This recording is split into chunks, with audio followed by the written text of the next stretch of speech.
আমরা আজকে কি গল্প শুনবো বলো তো? তুলির জন্মদিন।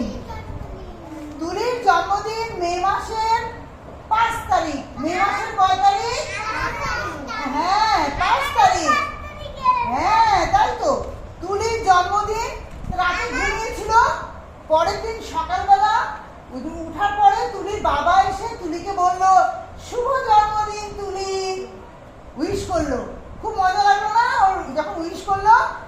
এরপর দাদা আসলো, তুলি দাদা এসে কপালে চুমু দিল, দিয়ে বলল, শুভ জন্মদিন তুলি। তারপর দীপু ভাইয়া আসলো, তুলি একটা কি করলো, লাল জবা ফুল নিয়ে আসলো, এসে বলল, আজকে তোর জন্মদিন, গাছে অনেক ফুল ফুটেছে, লাল জবা তুলি খুব পছন্দ করে, সেজন্য তুলির দীপু ভাইয়া লাল জবা ফুল নিয়ে এসে বলল, শুভ জন্মদিন তুলি। সবাই তুলিকে উইশ করছে, কিন্তু তুলির মা আসছে না।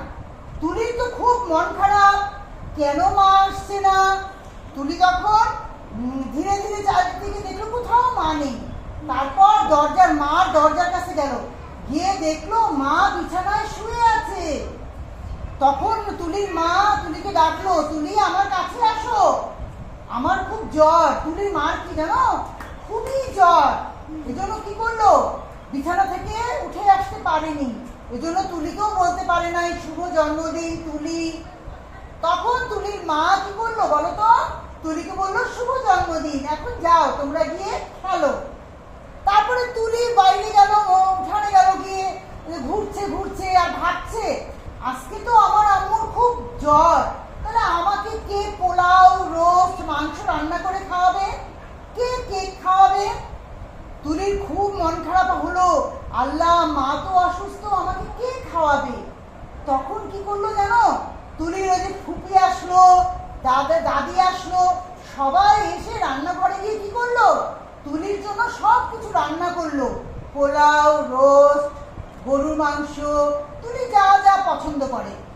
তারপরে তুলি এক সময় রান্নাঘর থেকে গন্ধ পেল। বাসায় যখন পোলাও রান্না করে চারদিকে গন্ধ বের হয় না, সুন্দর গন্ধ। কেমন গন্ধ? সুন্দর সুন্দর একটা গন্ধ বের হয়। তখন তুলি কি করলো, আসলো, এসে তখন তুলিকে ডাকলো, ডেকে বললো কি, যে সবাই আসো, আমরা এখন খেতে বসবো।